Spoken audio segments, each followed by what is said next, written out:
Right now, in the middle of the Borneo jungle, Indonesia is doing something absolutely insane.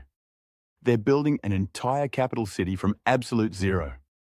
And get this, it's going to cost $35 billion.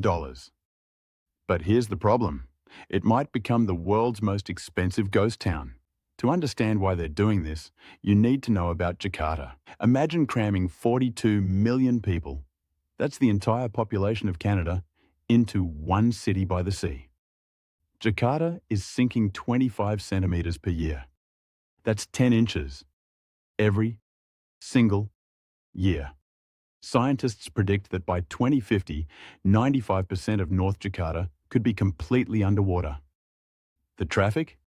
It's so bad that Indonesians waste 4.6 million hours stuck in cars every day. The air quality? Among the worst in the world. The tap water? Full of E. coli. So the Indonesian government made a radical decision. Abandon ship.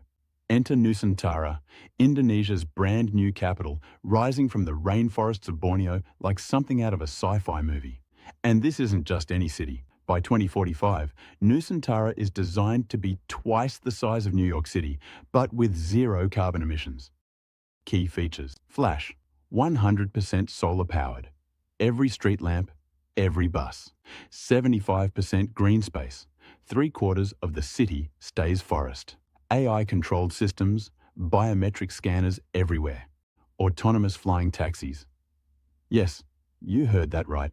The presidential palace?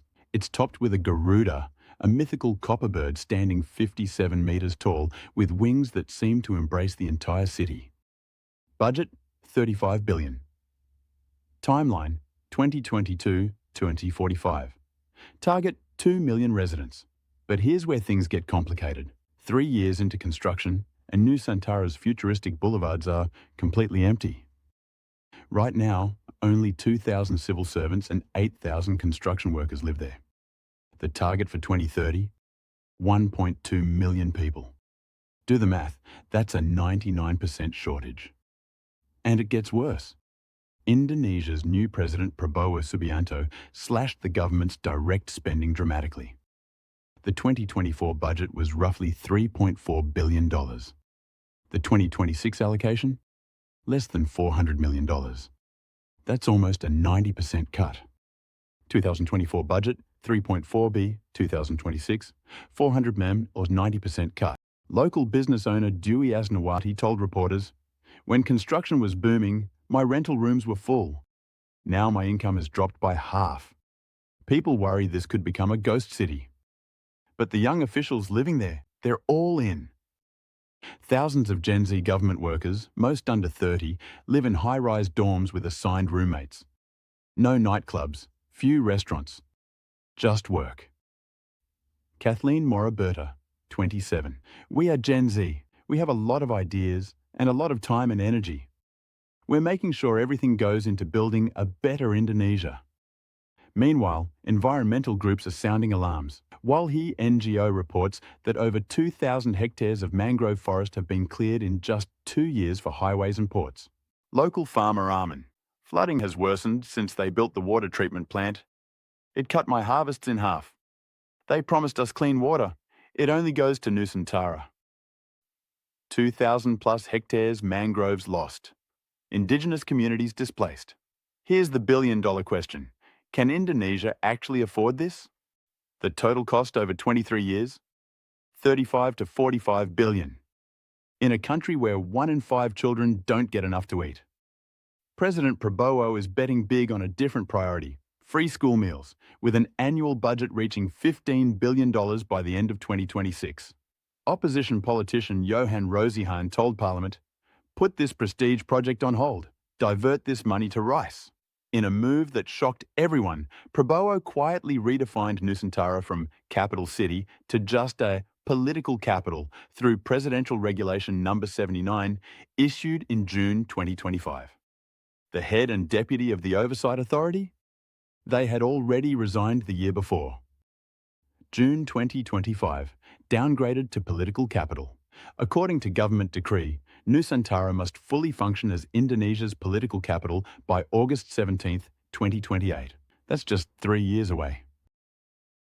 As of mid-2025, only 800 hectares of the planned 6,600 hectare core government area have been developed. That's barely 12%.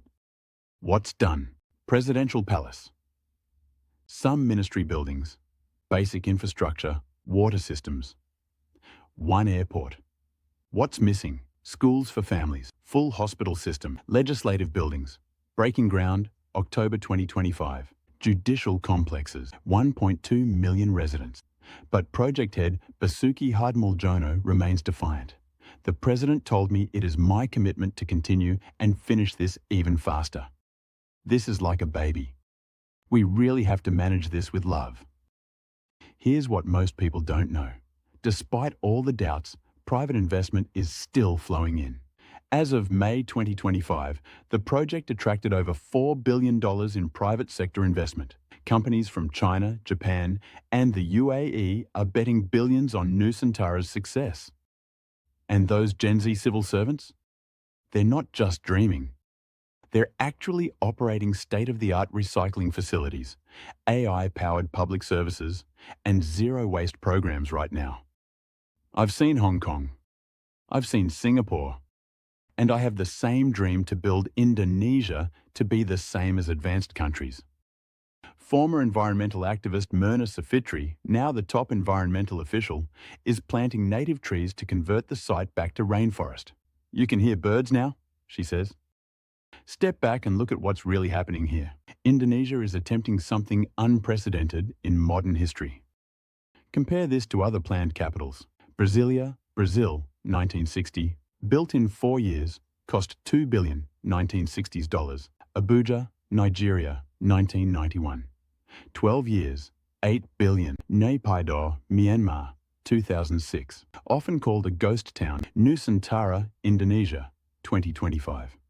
23 years, $35 billion. TBD. But here's the context people miss. This isn't optional. Jakarta is the world's largest city as of 2025 with 42 million people. It's sinking up to 25 centimeters per year.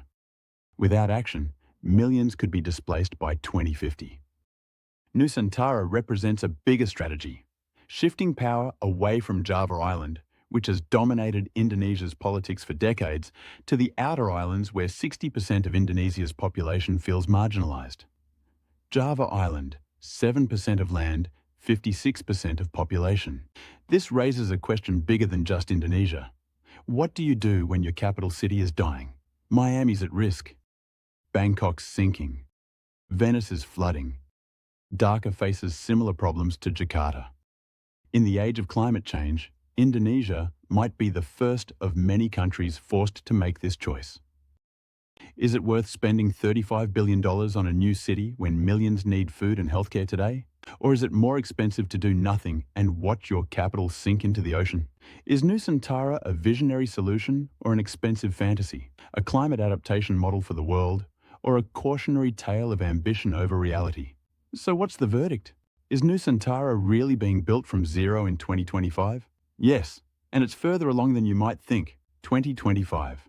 Progress report. Physical construction, 15 to 20% complete. Core infrastructure, presidential palace, ministries, hospitals, operational technology, AI systems, biometric security, solar grids. Active residents, 10,000 plus, far below target but growing.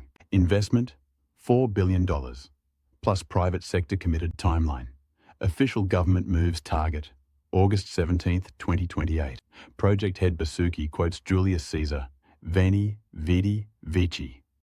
I came, I saw, I conquered. We are at the point of no return. But will anyone actually move there?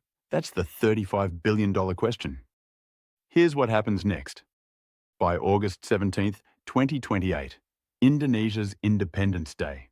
President Prabowo is supposed to relocate to Nusantara with the entire government.